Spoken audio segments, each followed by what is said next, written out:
The Egyptians don't have a monopoly on hieroglyphs, because basically any kind of writing system where pictures represent words or syllables can be termed as a form of hieroglyph. Maybe one day bathroom stall graffiti will be recognized for its hieroglyphic status.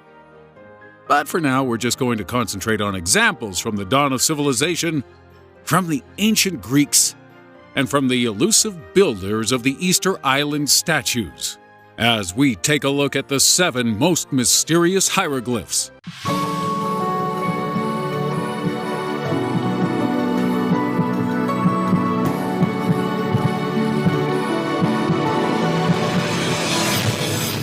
In at number 7, the oldest computer. In the 1960s, archaeologists working in western Iran excavated a series of small stone balls with hieroglyphic imagery on them.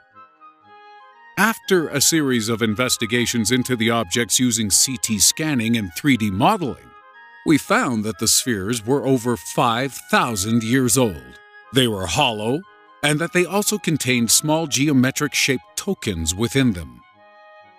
So what were they used for?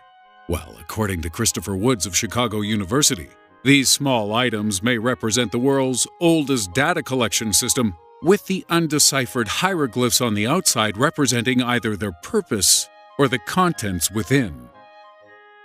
Only 150 intact versions of these spheres have ever been recovered, and understandably, museums are reluctant to go smashing them open for further analysis.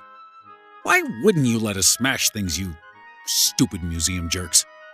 But even more puzzling than this is the fact that similar spheres have also been found in Scotland, England, and Ireland. So what kind of information were these balls trying to convey? And will we ever be able to get inside these ancient Mesopotamian filing systems? At 6, the Dandalath Stone.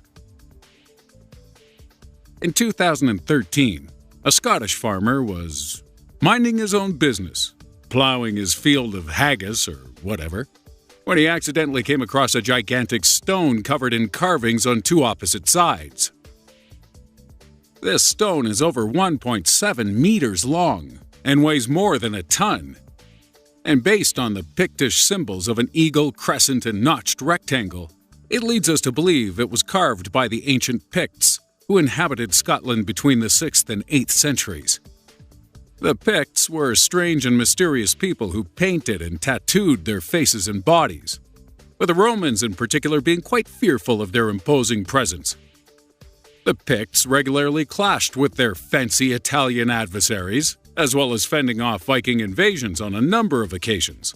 But by the 11th century, the Pictish identity had all but completely melded into the society that was constantly streaming from Ireland.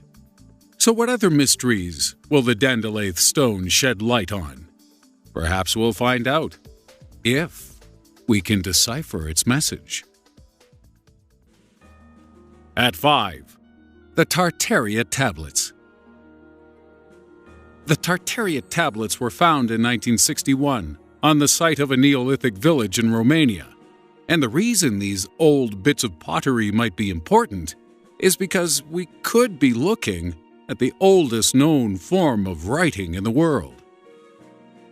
The Tartarian hieroglyphs demonstrate a form of pictographic writing similar to that of the Sumerians, whose own form of writing was previously thought to be the oldest alongside Egyptian hieroglyphs.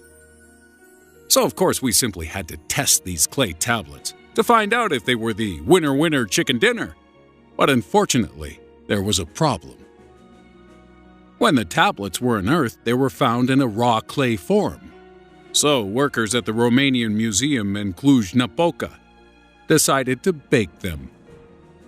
This meant that we could never use the carbon-14 dating method to date them directly.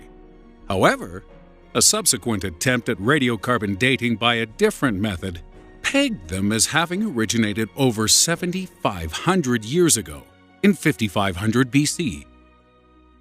If this proves true, then Balkan Europe may have been home to a previously undocumented civilization to rival the cradle of life in Sumeria. Or it could just be a load of goat drawings, and not an actual language at all. We're just not quite sure. Number 4. The Phaistos Disc. If the Tartaria tablets prove to have been falsely dated, or they're just a bunch of random scribbles, then the honor of creating Europe's first written language goes to the Minoan people. As the first literate culture in Europe, the Minoans used a mixture of Cretan hieroglyphs, as well as Linear A and Linear B writing systems, and out of these, only Linear B has ever been deciphered. The Phaistos disc is thought to represent our best chance at deciphering Linear A, but this large clay plate has been in our possession for over 100 years, and we've still not figured out its secrets, as it seems unrelated to any other language we know. And we really want to solve this mystery really bad, because the Minoans were a fascinating civilization who randomly disappeared at 1450 BC, and whose home island may have been the inspiration for Atlantis, and was definitely the inspiration for the story of the Minotaur. So come on, ancient Minoans, give up your secrets. At 3. Rongo Rongo. Rongo Rongo is a style of hieroglyphic writing practiced by the Rapa Nui people of Easter Island. But despite numerous attempts, we've never been able to decipher the lost language of this mysterious civilization. The Rapa Nui are famous for their construction of the Easter Island heads between 1250 and 1500 AD, and while we think these statues may be depictions of tribal elders or some kind of spiritual object, we're still not 100% sure as to either their purpose nor how they were constructed. We're also unsure as to why many Rapa Nui seem to have died out, causing their civilization to collapse. But if we could decipher the Rongo Rongo glyphs, we may be able to find out. Sadly, we can't just ask the modern Eastern Island people, as they speak a more advanced form of Rapa Nui mixed with Spanish. And when you present them with a tablet inscribed with ancient Rongo Rongo, they are as stumped as the rest of us. At 2. Peeve's Pictures. Dr. Alexander Peeve was an archaeologist who was executed in Bulgaria in 1943 over accusations that he was a Soviet spy sending coded messages about Axis-aligned Bulgaria to the Allied powers. These were the codes which cost Dr. Peeve his life, and we're willing to bet he was pretty peeved off when all this occurred, because although he was sending messages, he had no idea what they meant, if they even meant anything at all. Peeve's codes were actually a series of inscriptions found on a cave wall in an old Bulgarian village, and far from containing any information about wartime activities, the markings actually date back to 1200 BC. There is some debate over whether these markings are man-made or naturally occurring, and those who believe the former, claiming they represent the discovery of an ancient Celtic, Slavic, or Phrygian language. As yet, we're not quite sure, but let's hope at least they hold some kind of importance. After all, they did cost Dr. Peeve his life. And in at number 1, the birth of circumcision. According to historians, this image dating back to 2345 BC is proof that the idea of circumcision originated in ancient Egyptian culture rather than the Hebrew tradition we accept as the original creators. The scene, which was found in Ankh-Mahon's tomb in Saqqara, depicts practice of phallic worship, whereby the male genitalia are revered as sacred and in possession of magic powers. You hear that, little fella? Hey, you're an itty-bitty pants magician. Yay! This reverence came thanks to the story of Osiris, whose body was cut up into 14 pieces and scattered across Egypt. His wife managed to retrieve every piece and put Osiris back together again, with the exception of his penis. I'll bet that was on purpose. The phallus then became a symbol of fertility.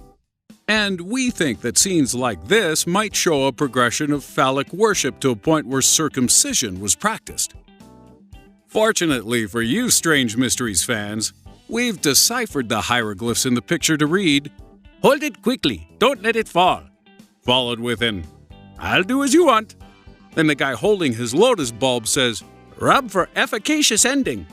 And we're pretty sure the slave is saying, "I'll make it painless and pleasant." So, is this really an early example of circumcision, or a depiction of something entirely more sordid and salacious? And that's our list. It's amazing to think how much history might have been rewritten if we could decipher some of these ancient hieroglyphs and find out their secrets. And if you're interested in alternate history, you may want to check out our recent video on the 9 weird ways history could have changed. It's got mustaches, flying trains, and Brits in space. What more do you want?